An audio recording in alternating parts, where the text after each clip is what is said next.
Chers frères et sœurs, chers amis, bonjour. Bonjour.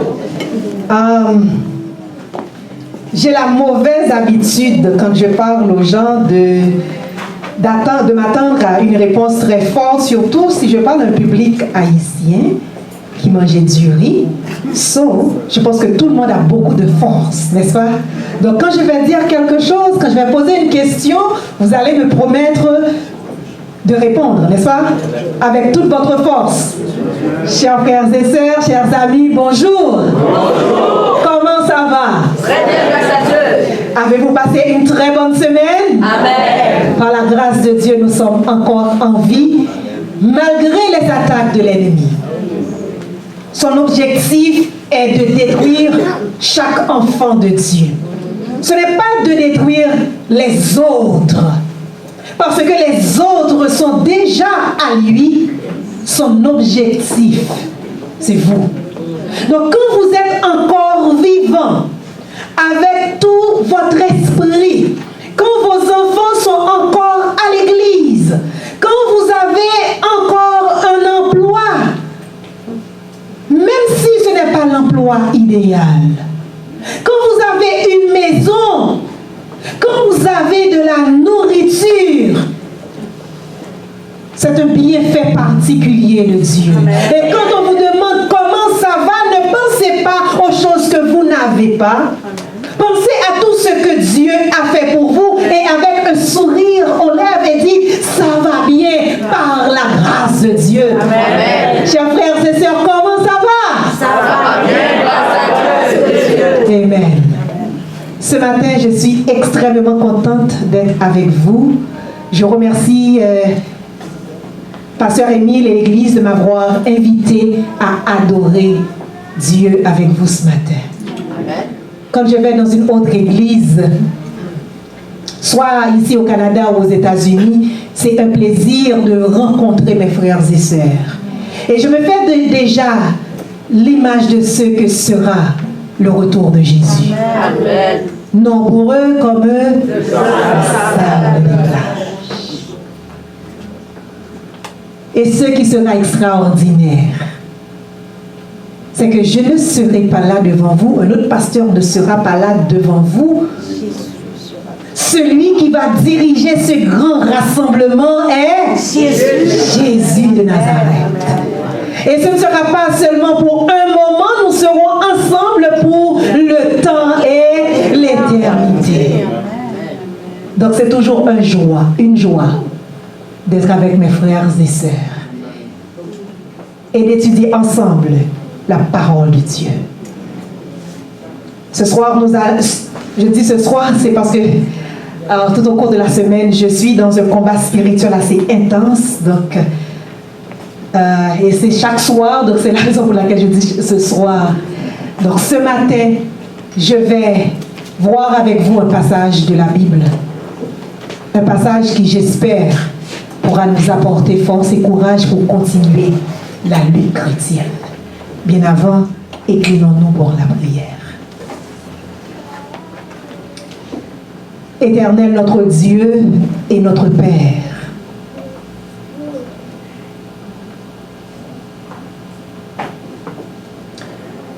dans nos faiblesses, nous pouvons croire que nous sommes plus que vainqueurs parce que tu es de notre côté. Tu nous entoures par devant et par derrière.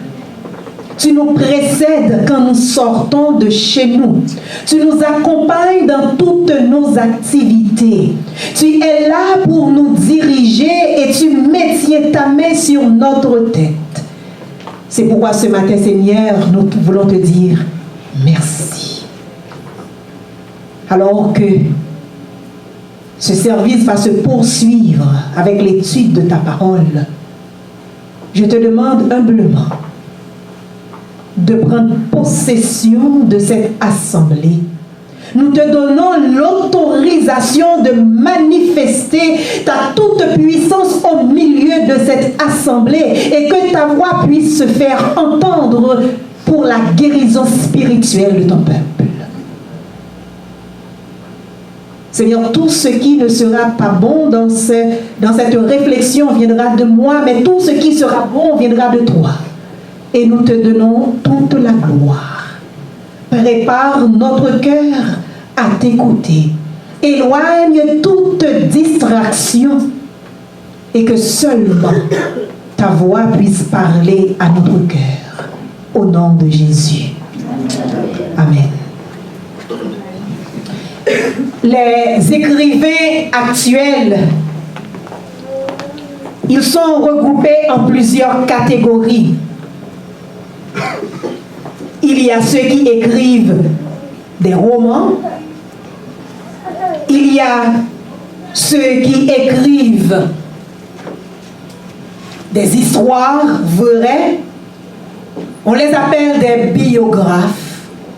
Il y a les journalistes. Il y a les blogueurs. Il y a toutes sortes de personnes qui ont ce talent d'écrire et qui utilisent l'écriture pour pouvoir transmettre un message. L'écriture, c'est l'une des découvertes de la société qui fait d'elle ce qu'on appelle une société civilisée. C'est ce qu'on dit. Nous sommes donc au 1er siècle. Et ce 1er siècle est marqué par des histoires extraordinaires qui se déroulent dans la société et qui sont assez troublantes. La grande puissance qui dirige le monde alors était Rome.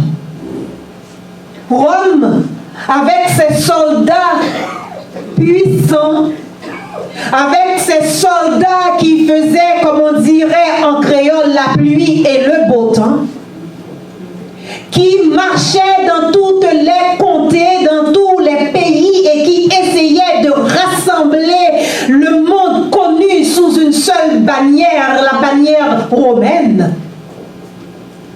Rome est très puissante. Mais à Jérusalem, nous trouvons ce peuple. Nous trouvons un peuple qui n'est pas tout à fait puissant, mais qui quand même va marquer l'époque. Et au sein de ce peuple, il y a quelqu'un qui est né. Et ce quelqu'un-là est extrêmement populaire malgré les attaques de sa propre nation. Cependant, ce quelqu'un est mort.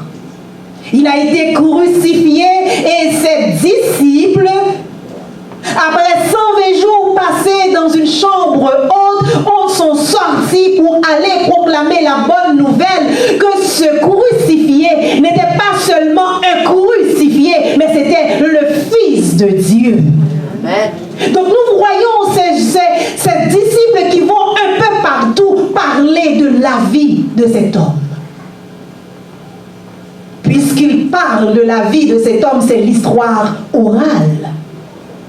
Il faut donc attendre quelques années plus tard l'apparition de ce jeune homme qui va décider de rassembler l'histoire orale pour écrire la biographie de cet homme. Il ne va pas prendre la décision tout simplement de son propre chef. Il va être dirigé par le Saint-Esprit et il va décider de rassembler, de collecter tous ces récits en un livre. Et c'est la raison pour laquelle, quand vous lisez l'histoire qu'il a produite dans son livre, vous pouvez voir de la version originale la trace de style oral. Cependant, nous autres, maintenant, quand nous lisons son livre, nous ne voyons pas tellement cette trace-là parce que ce livre a été traduit en français. Mais dans la langue originale, nous voyons comment ce livre est un peu écrit sous un rythme saccadé. D'ailleurs, son objectif n'est pas de nous raconter exactement point par point ce qui s'est passé dans la vie de ce Jésus, mais de nous parler particulièrement des derniers moments de la vie de ce Jésus. Je parle bien sûr de Marc. Marc qui rassemble l'histoire dans Jésus-Christ et qui va rassembler cette histoire dans un livre que nous connaissons maintenant sous le nom de Marc. L'évangile selon Marc. La bonne nouvelle selon Marc. Dans le livre de Marc, nous trouvons dans la version originale grecque le mot kai. C'est un mot qui veut dire tout simplement et. Puis, ensuite, c'est le mot marqueur qui indique que vraiment c'est une histoire orale qu'il est en train de mettre sur papier et qu'il est pressé de nous raconter toutes ces histoires. Et quand nous faisons l'erreur de lire une histoire sans la rapprocher de l'autre histoire, nous perdons la vue d'ensemble. Donc Marc va dire dans chaque paragraphe, Kai, et puis, ensuite, restez avec moi parce que je vais vous emmener quelque part. Et ce quelque part que je vais vous emmener, c'est à Jérusalem. Nous voyons donc dans Marc. Je vous invite à ouvrir votre Bible avec moi dans Marc.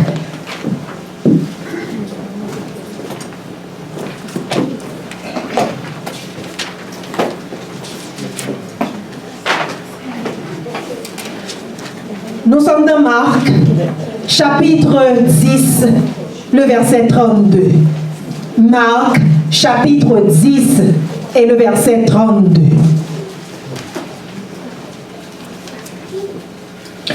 On nous dit la première phrase. Ils étaient en chemin pour monter où ça? On reprend, je ne vous entends pas. Ils étaient en chemin pour monter où ça? Et qui est-ce qui allait devant eux? Jésus.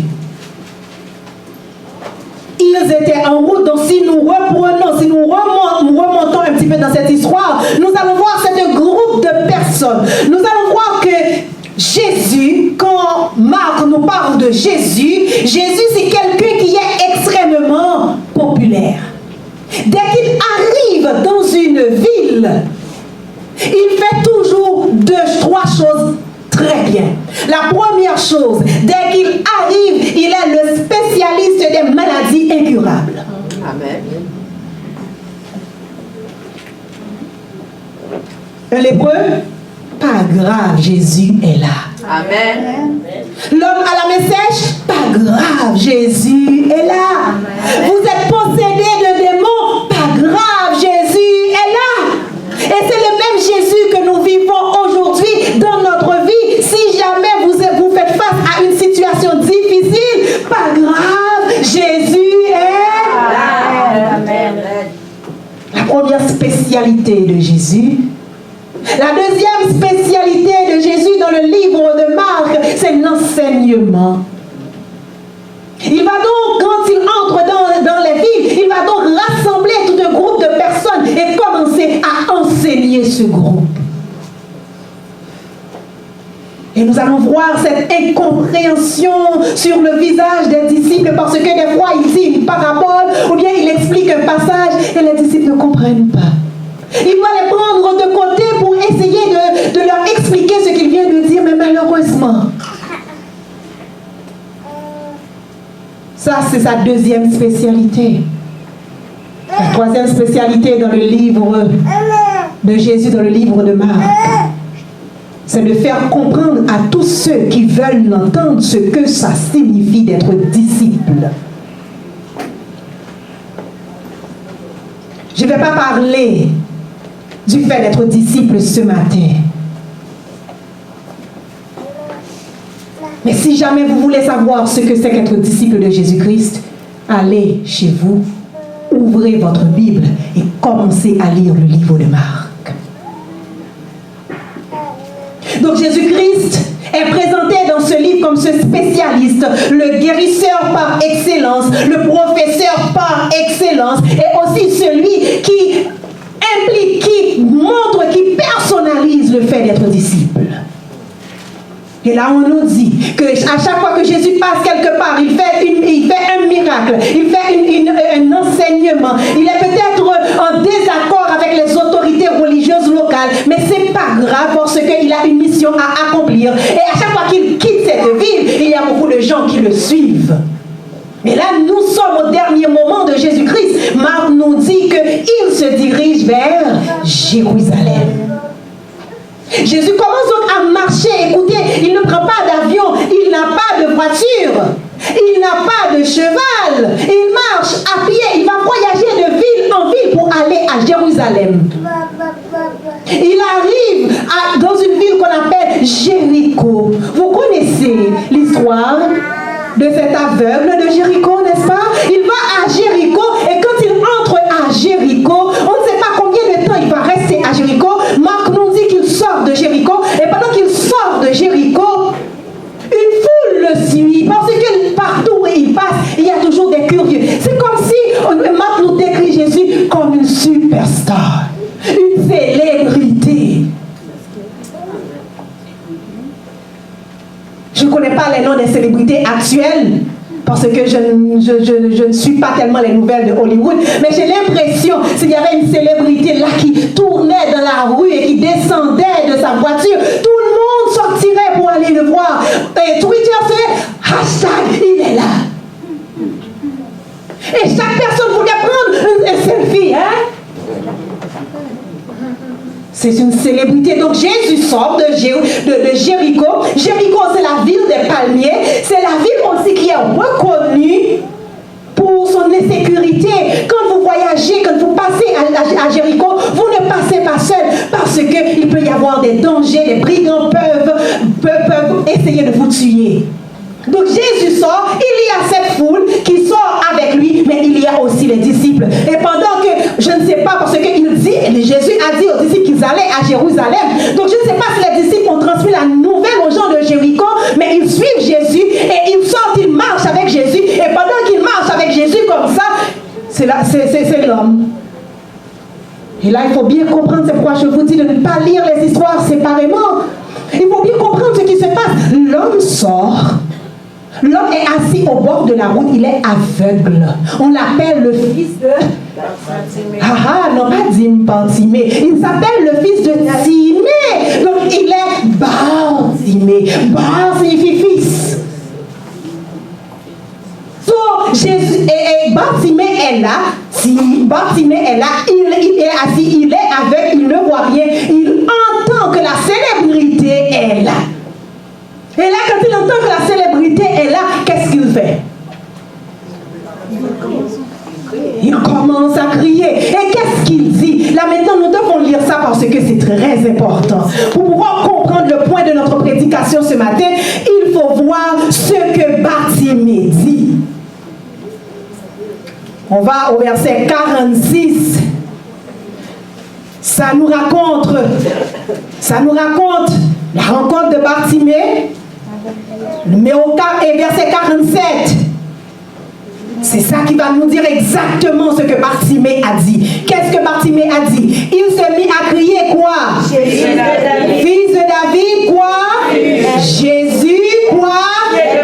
Nous voyons trois choses. Qu'est-ce qu'il dit? Fils de David. Fils de David. Ensuite? Jésus. Ensuite? Vous devez garder ça en tête. Qu'est-ce qu'il dit? Fils de David. Fils de David. Ensuite?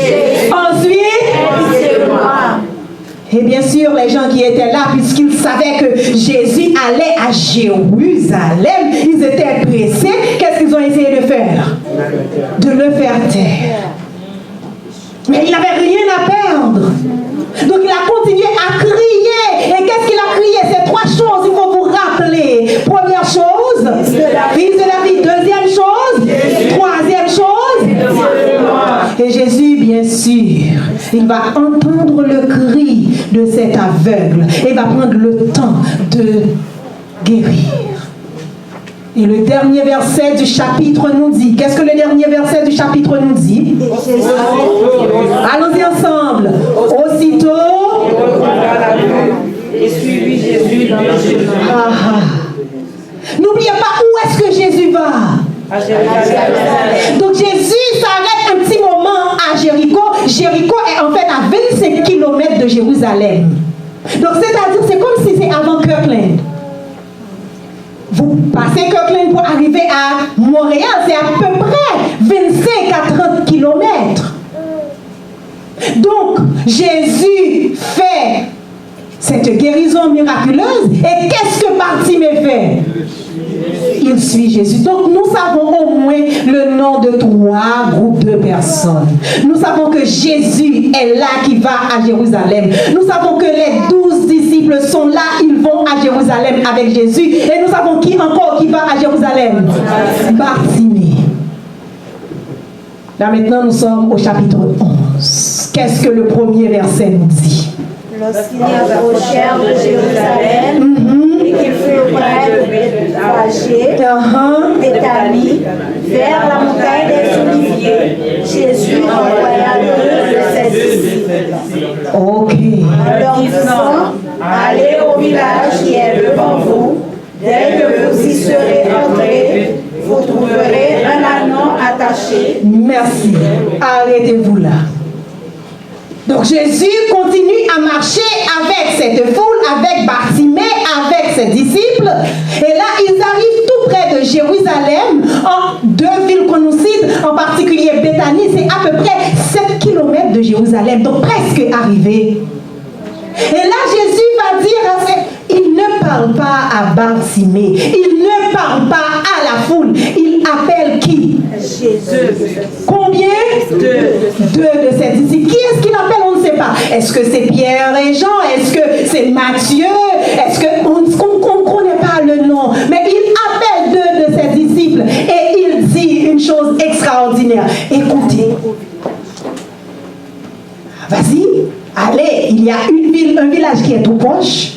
Dans ce village, vous allez trouver un anneau attaché. Qu'est-ce que vous allez faire? Détachez l'anneau. Prenez-le. Et si jamais quelqu'un vous demande, mais pourquoi est-ce que vous prenez cet anneau? Vous lui direz quoi? Et nous sommes tellement habitués à cette histoire que pour nous, c'est Jésus qui a dit ça. Mais nous sommes au 1er siècle. Nous sommes au 1er siècle. Les disciples ne comprennent pas encore qui est Jésus. Ils ont devant eux l'image d'un homme. Les chrétiens du 1er siècle avaient la difficulté de comprendre comment un homme peut être l'enfant, le fils de Dieu. Et nous autres, au 21e siècle, nous avons le problème. Comment est-ce qu'un fils de Dieu peut être un homme? C'est un problème. C'est la raison pour laquelle dès que vous lisez une déclaration de Jésus, oh oui, amen. Parce que, oh, c'est le Fils de Dieu. Mais nous sommes en présence du Fils de Marie et de Joseph. Et personne ne comprend encore la toute portée de sa puissance. C'est quelqu'un qui a faim, c'est quelqu'un qui dort, c'est quelqu'un qui est fatigué, c'est quelqu'un qui marche à pied, c'est quelqu'un... Anti-odeur. C'est un homme. Mais qui est aussi à la fois Dieu. Donc Jésus dit à 2 de ses disciples, allez-y, il y a un anneau qui m'attend, prenez l'anneau. Et ça c'est fou si vous entendez cette déclaration. Moi si j'étais dans la foule, c'est quoi son problème? Pour nous autres qui sommes croyants, des fois aujourd'hui Dieu nous appelle à faire des choses folles. Et si jamais vous vous arrêtez à vous poser la question pour demander, mais c'est quoi le sens derrière tout ça, vous ratez l'occasion d'assister à la manifestation miraculeuse de la toute-puissance de Dieu. À chaque fois que Dieu vous dit de faire quelque chose, de lancer un mouvement, d'aller prier pour quelqu'un, de lancer une nouvelle organisation, de faire quelque chose d'extraordinaire pour Dieu, et puis là, vous restez, vous allez demander à un tel ce qu'il pense, à la sœur à gauche ce qu'il pense, au frère à droite ce qu'il pense, et là vous ratez l'occasion. Pensez un peu à ses disciples s'ils disaient ok, et Pierre, Jésus nous a dit d'aller dans la ville pour aller prendre l'anneau. Est-ce que tu penses que c'est possible? Exactement. Est-ce qu'on ne va pas nous accuser de voler? Avez-vous pensé à ça? Donc les disciples n'ont rien dit, ils sont allés parce que eux, ils ont vu tous les miracles que Jésus avait accomplis. Qu'est-ce qui vous empêche de faire ce que Dieu vous demande de faire? N'avez-vous pas assez d'expérience avec Dieu pour savoir que Dieu est avec vous et quand il vous demande quelque chose, il a déjà préparé tout ce qui est nécessaire pour réaliser cette chose? Amen. Amen. Oh non, je ne vais pas occuper ce poste à l'église. Oh non, je ne vais pas faire ci. Oh si, oh, les gens vont dire, oh, bonne chance. Vous n'allez jamais voir comment Dieu peut exercer des choses extraordinaires si vous restez à vous poser des questions et à attendre l'approbation des autres. Donc les disciples sont partis et exactement ce que Jésus avait dit, ils ont trouvé l'anneau, ils ont pris l'anneau et les gens leur ont posé la question, qu'est-ce que vous voulez faire? Le maître en a besoin. Oh, that's okay. Et là, pour la première fois, c'est ce que Marc veut nous faire comprendre. Pour la première fois, on voit Jésus qui va bénéficier d'un traitement de faveur pour lui-même. Les deux disciples arrivent avec l'anneau. Ils enlèvent leur manteau. Ils mettent leur manteau sur le dos de l'anneau. Et nous sommes à 7 kilomètres de Jérusalem. Jésus monte sur le dos de l'anneau alors que les autres sont à pied. Il va entrer à Jérusalem. Now the question is, why? Pourquoi? Pourquoi ce traitement de faveur? Et là, quand nous lisons dans Zacharie 9, nous savons pourquoi. C'était déjà une prophétie. Quand Zacharie voyait la délivrance spirituelle d'Israël, il a dit à Israël, réjouis-toi parce que ton roi vient vers toi monter sur un... Maintenant, pourquoi un anneau? Pourquoi pas un cheval? Mais attention, le cheval, à l'époque de Jésus, quand un roi montait sur un cheval, c'était pour déclarer la guerre. Jésus n'est pas venu pour déclarer la guerre aux politiciens, il est venu pour apporter la paix. L'anneau est le symbole de la paix. Amen. Donc Jésus monte sur l'anneau pour dire, je suis le roi de paix. Si vous avez un problème qui vous tourmente, si jamais vous avez des questions douteuses, si jamais vous ne pouvez pas dormir le soir, celui qui va pour vous donner la paix, c'est qui est-ce? C'est Jésus. Donc Jésus monte sur l'anneau et là, et c'est le verset que nous allons lire. Jésus entre à Jérusalem, il est sur l'anneau. Nous sommes dans Marc chapitre 11, verset 9, verset 10 et verset 11. Et là, je vais entendre la voix de tout le monde lire avec moi. Allons-y ensemble. Marc chapitre 11, verset 9 à 11. Allons-y. Ceux qui précédaient et ceux qui suivaient criaient, béni soit au nom, verset 10, béni soit le règne, notre Hosanna dans les lieux. On va s'arrêter ici. La foule qui est là, qui accueille Jésus, dit Hosanna. Hosanna, ce n'est pas un mot français. Ce n'est même pas un mot grec. C'est un mot qui a été fabriqué à partir du mot hébreu. Hosanna veut dire Please God, help me. Hosanna, c'est quand vous êtes dans une situation difficile, vous ne savez pas si vous pouvez tourner à gauche ou à droite. Vous ne savez pas si vous pouvez aller de l'avant. Vous ne savez pas si vous pouvez reculer. Vous êtes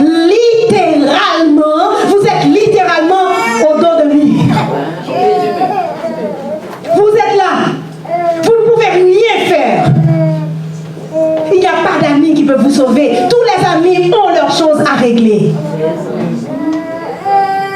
Le pasteur a ses problèmes, les anciens ont les leurs, votre famille a les siens. Vous ne savez pas ce que vous devez faire. On vous a dit d'étudier. Vous avez étudié, mais guess what, vous n'avez pas d'emploi.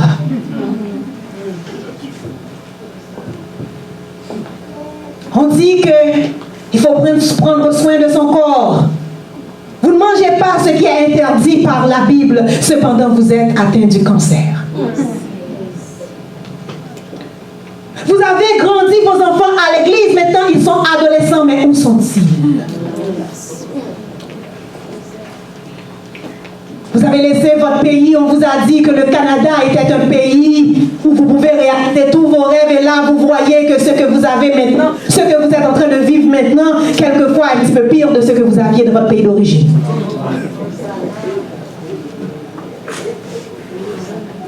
Vous êtes une jeune fille de l'église, vous avez grandi à l'église, vous avez fait tout ce qui est bien, vous avez participé à toutes les activités, vous mettez tous vos talents au service de Dieu, mais le mari idéal ne vient pas. Hosanna! Ça doit être votre cri quand vous êtes dans cette situation difficile, parce que là où s'arrêtent les ressources humaines, c'est le moment pendant lequel vous devez crier Hosanna! Amen. Vous ne pouvez pas vous permettre de vous décourager parce que l'ascenseur social s'est bloqué. Non, ce n'est pas le moment. Ce n'est pas le moment. Et maintenant, on comprend bien la raison pour laquelle Marc a raconté l'histoire de Bartimée. Parce que, en fait, vous ne l'avez pas dans votre version française. Mais dans la version originale, c'est ce que exactement Bartimée a dit. Hosanna! Je ne peux plus supporter cette situation. Je suis aveugle. Je n'ai rien à perdre. Vous voulez me faire taire? C'est votre problème. Mais moi, je vais crier Hosanna! Amen. Pas question pour moi d'écouter ce que les autres disent et de me décourager. Pas question pour moi de me plonger dans la dépression parce que la situation actuelle que je vois n'est pas celle que je veux. Au contraire, c'est parce que la situation que je vois maintenant n'est pas l'idéal. C'est la raison pour laquelle je vais crier Hosanna! Amen. Et la foule crie Hosanna. Voyez bien pourquoi Jésus ne peut pas marcher habillé pour entendre ce cri. C'est la raison pour laquelle quand dans l'Apocalypse on voit les séances d'adoration, c'est autour du trône. C'est un roi qui doit être sur un lieu surélevé pour pouvoir écouter les demandes de son peuple. Hosanna. Le terme aussi prend une autre signification. C'est après avoir vu tout ce que Dieu a fait pour vous, après avoir constaté sa toute-puissance dans votre vie, après avoir vu combien de cercueils il a fermés pour vous, après avoir vu combien de personnes il a fermé la bouche pour vous empêcher d'avoir une chose, mais ces personnes ne peuvent pas vous empêcher. Au contraire, leurs bouches se sont ouvertes pour parler de bien de vous. Et à ce moment-là, vous allez dire encore une fois, Hosanna! Amen. Et la personne ne peut vous arrêter. Personne ne peut vous arrêter. Vous êtes à l'église. On est en train de faire le moment de louange. Vous ne pouvez pas fermer votre bouche parce que vous savez là où vous étiez. Et là, maintenant où vous êtes, c'est Dieu qui vous a gardé. C'est Dieu qui vous a conduit. C'est lui qui vous a mis sous ses ailes. Et là, vous criez Hosanna! C'est la raison pour laquelle les moments de louange ne peuvent pas être des moments morts. Où tout le monde ferme la bouche, on est tellement fatigué, on ne peut même pas chanter. Quand vous pensez à ce que Dieu a réalisé dans votre vie, quand vous pensez à la façon dont il vous a guidé, l'année dernière, 1 an, ma soeur peut en témoigner, notre famille a été attaquée vigoureusement par l'ennemi. J'ai passé 1 mois et demi à prier chaque soir de 10h à minuit et demi avec l'une de mes sœurs et son mari pour sa fille. Et à un certain moment, j'ai dit, Dieu, moi je vais arrêter parce que ça c'est ton combat, ce n'est pas le nôtre, et donne-nous la victoire. Nous ne pouvons pas continuer comme ça, ce n'est pas acceptable. Nous sommes au bout du rouleau, débrouille-toi. Et Et là, vous me dites, oh non, ne prêchez pas, ne dites pas, quand vous êtes à l'église, fermez votre bouche parce que c'est pas trop adventiste.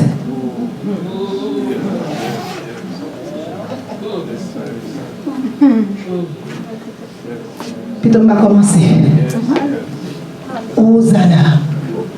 Le peuple est là, il voit Jésus. Il ne comprend pas encore le sacrifice que Jésus va faire, mais il voit ce Jésus, ce guérisseur qui est populaire, ce professeur qui assurément va venir dans cette ville et va faire quelque chose. Et le peuple ne peut pas s'empêcher de dire Hosanna. Amen. Et là, Jésus écoute. C'est le roi, monté sur son ânon, qui annonce la paix. Il descend de l'ânon. Avec cette manifestation de popularité, peut-être que Jésus va aller voir le gouverneur romain, n'est-ce pas? Parce qu'il est très populaire. Avec cette manifestation de popularité, oh, peut-être que Jésus va aller voir le Sanhédrin. C'est le collège de 70 anciens qui dirige le peuple d'Israël, même si le peuple est en captivité sous la domination romaine. Ce collège ne peut pas prendre de décisions politiques, il prend des décisions religieuses qui sont extrêmement importantes pour l'avenir spirituel d'Israël. Mais en plus de cela, s'il y a un désordre ou quelque chose qui se passe au sein du peuple et qui réclame d'être sanctionné politiquement, c'est ce collège qui prend cette décision. Donc peut-être que Jésus va aller voir le collège, le Sanhédrin. Qu'est-ce que vous en pensez? C'est un roi. Le roi doit visiter où ça en premier lieu? D'après vous, un roi qui vient ici, disons que la reine, je sais que je suis au Québec et que la reine n'est pas tout à fait acceptée au Québec, mais quand même la reine vient, où est-ce qu'elle va aller? Capitale, oui. Exactement.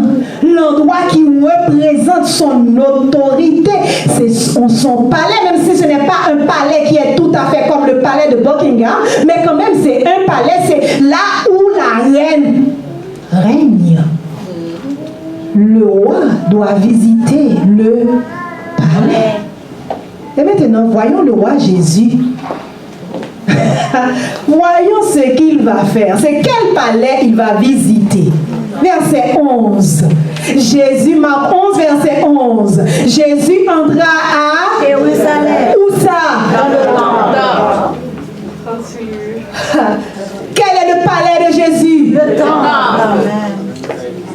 Jésus n'est pas allé chez Jarius, il n'est pas allé chez, je ne sais pas, le gouverneur romain de l'époque, il n'est pas allé chez Ponce Pilate, parce qu'il savait déjà qu'il allait être crucifié. Peut-être qu'il va demander une faveur à Pilate avant, mais non. Jésus entre dans le temple. Et quand Jésus entre dans le temple, Jean-Marc va nous dire quelque chose. La prochaine phrase dit quoi? Quand il eut tout, comme il était déjà, il s'en alla avec. Ok. Jésus entre à Jérusalem. J'ai l'impression de ressentir son émotion en voyant ce peuple s'écrier Hosanna. Hosanna, aide-moi Seigneur parce que je suis dans une situation extrêmement difficile. Hosanna, merci Seigneur pour tout ce que tu as réalisé pour moi. Il regarde le peuple et alors qu'il y a cette expression que Marc répète à chaque instant. Jésus est ému de compassion pour le peuple. Donc j'imagine Jésus qui regarde et qui descend de l'ânon, qui marche et qui va directement dans le temple. Et Marc nous dit une chose. Quand il eut tout considéré, Jésus entre dans le temple. Il regarde partout dans le temple. Je ne sais pas, moi j'ai grandi en Haïti et mon père avait cette manière de marcher.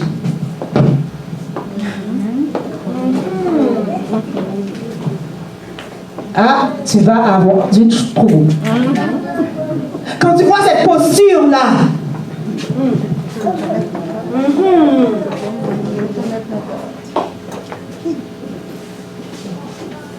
fais attention. Donc Jésus entre dans le temple. Jean et Marc nous dit quand il eut tout considéré, il ne fait rien, il ne dit rien. Il est tard dans la soirée, il va à Béthanie. Peut-être qu'il va à Béthanie chez Lazare qui habite à Béthanie. Madame White nous dit que Lazare, la famille de Lazare et Jésus ont entretenu une relation très très intime. C'est la raison pour laquelle à chaque fois que Jésus avait du temps, il allait chez les Lazare pour se reposer. Donc Jésus quitte Jérusalem, il retourne à pied 7 km à Béthanie, il passe la nuit. Et là, ça nous dit qu'il y a quelque chose qui va se passer. Cette observation minutieuse n'est pas faite pour rien. Il retourne le lendemain. Et j'ai l'impression que Jésus n'a même pas pris le temps de manger, de prendre son petit déjeuner. Parce qu'on nous dit, dans le verset, dans le chapitre suivant, on n'aura pas le temps de lire, on nous dit que Jésus-Christ retourne à Jérusalem, mais en chemin qu'il avait fait. C'est comme si on voit Jésus qui passe la nuit en méditation avec Dieu, qui passe la nuit en priant et qui a dans son esprit l'image de ce peuple qui est en train de souffrir. Et il entre dans son palais et il voit ce qui se passe dans son palais. Il ne dit rien. Il retourne à Béthanie. Ensuite, le bon matin, il retourne à Jérusalem. Il n'a pas mangé. Il a faim. Et il voit ce figuier qui est là. Ce n'est pas la saison des figues. Mais le problème avec ce figuier, c'est que le figuier semble porter des fruits. Et Jésus va, il regarde le figuier, il n'y a pas de fruits. Et Jésus maudit le figuier. Ensuite, il va dans le temple. Et vous savez ce qu'il a fait dans le temple. Il a chassé les vendeurs. Et là, maintenant, il faut bien comprendre pourquoi Jésus a fait ça. Donc, Jésus a visité toutes les parties du temple. Le temple, maintenant, du 1er siècle, c'est un temple qui est bâti sur l'avarice. On a divisé le parvis du temple en un parvis pour les Grecs. C'est là où les Grecs qui veulent devenir juifs peuvent être baptisés parce qu'il y a une sorte de puits pour le lavement. Et puis il y a cette partie où les prêtres peuvent recevoir les Grecs puisqu'ils sont des Grecs. Ils ne peuvent pas aller beaucoup plus loin. Oui, ils font partie du peuple de Dieu, mais pas tout à fait parce qu'ils ne sont pas juifs. Donc ils sont là, les prêtres peuvent recevoir leur offrande. Mais quand ils apportent leur offrande, leur veau, leur brebis, n'importe quoi, le prêtre ou le serviteur du prêtre regarde. Oh non, cet animal-là n'est pas correct. Vas-y, il y a un petit marché à côté, c'est là que tu dois acheter. Et le marché, qui est-ce qui dirige ce marché après vous? Encore des prêtres. Ça, c'est ce que Jésus voit en tout premier lieu. Il va donner sa vie pour tout le monde. Et il voit qu'il y a dans son palais, il y a des serviteurs de seconde zone. Il marche un peu plus loin et il voit, oh waouh, ça c'est la cour des femmes. C'est plus loin que les femmes puissent arriver et parce qu'elles sont des femmes. Et dans la cour des femmes, oh, il y a les troncs. Vous savez, vous connaissez l'histoire de cette pauvre femme qui est allée mettre de l'argent dans le tronc. Attention, quand on dit tronc, ne pensez pas à un arbre, pensez à des récipients qui sont là pour recevoir de l'argent. Donc Jésus regarde, il voit, ah bon, maintenant les femmes sont reléguées dans une une seconde catégorie aussi.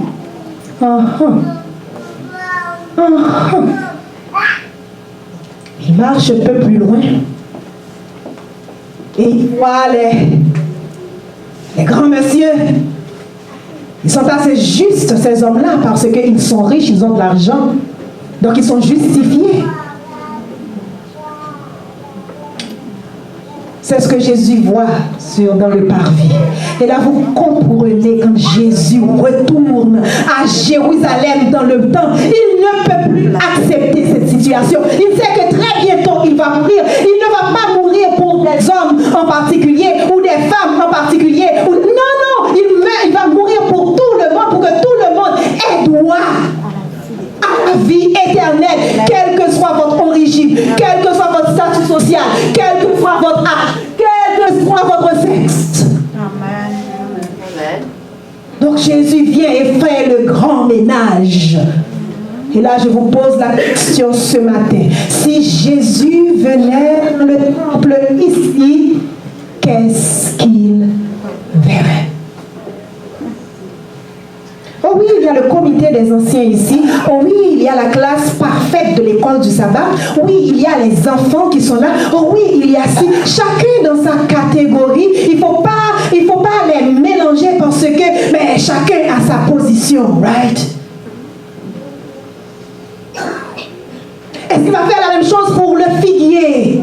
Vous avez tous le semblant d'être bons, d'être de très bons chrétiens, mais en fait vous êtes stériles.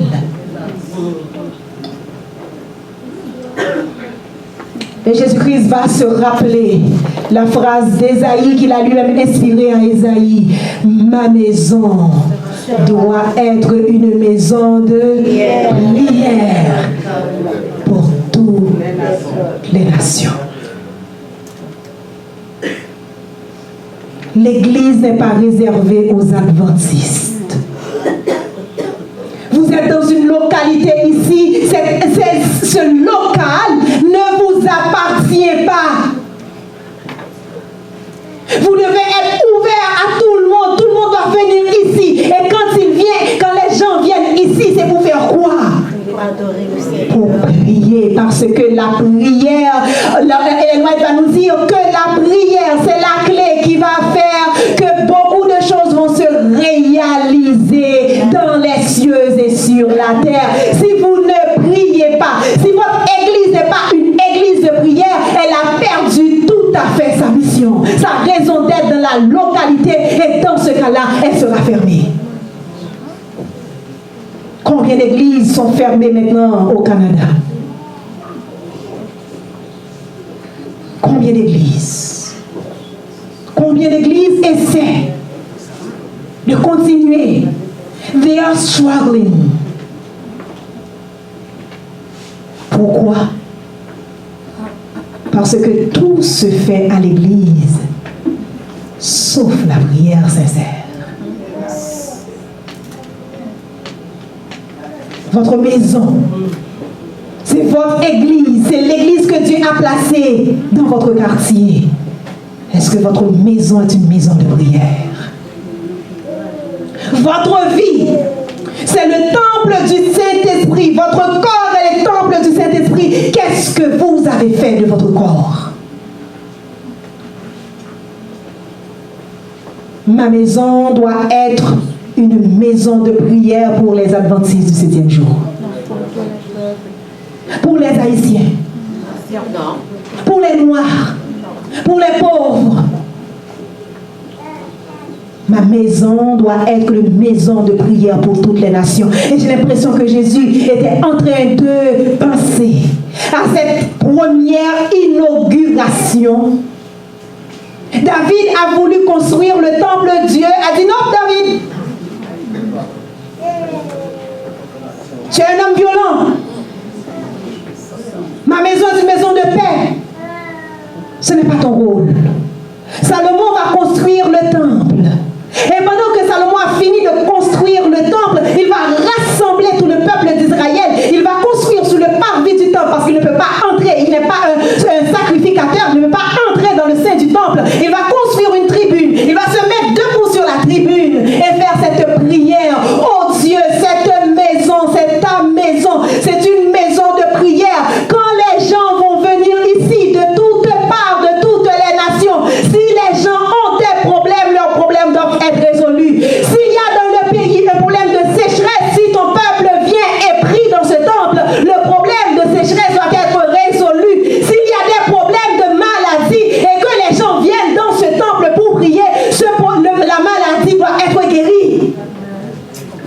prière de Salomon. Et quand Dieu va répondre à sa prière, vous pensez que peut-être ce sont les conditions de Dieu.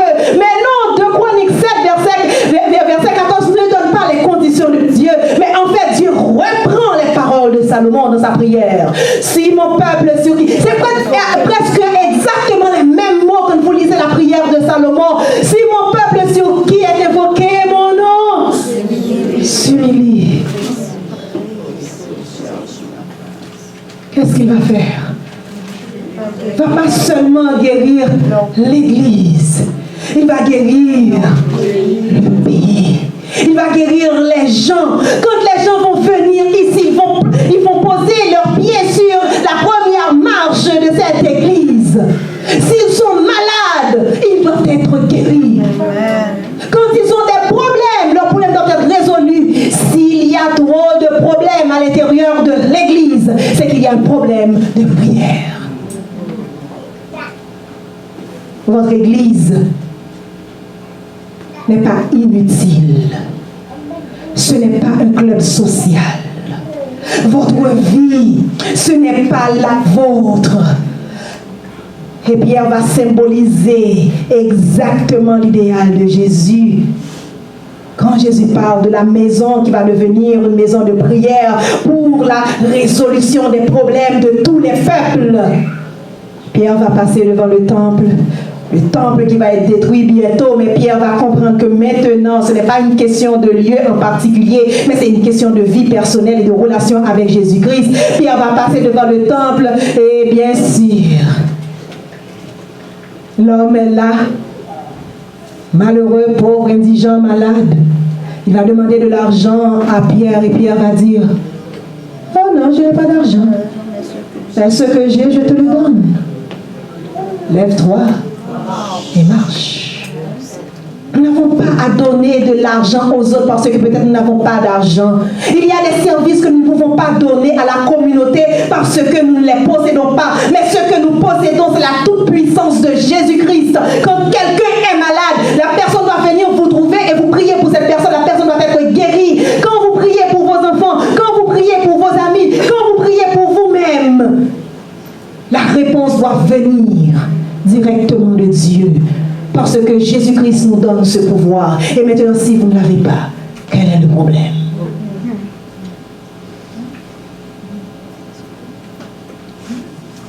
Quel est le problème? Aujourd'hui, je vais vous inviter. Si en pensant à votre vie personnelle, si en pensant à votre situation, vous voyez que Jésus n'est pas réel dans votre vie, que l'évangile semble quelque chose de mort, que quand vous chantez, vous ne ressentez absolument rien, je vais vous inviter à repenser votre relation avec Dieu, parce que nous servons un Dieu tout-puissant. Nous servons un Dieu qui a tout le pouvoir au monde. Et quand nous le contemplons sur son trône, nous savons que de son trône découle toute la puissance de l'univers. Et que cette puissance est à notre disposition.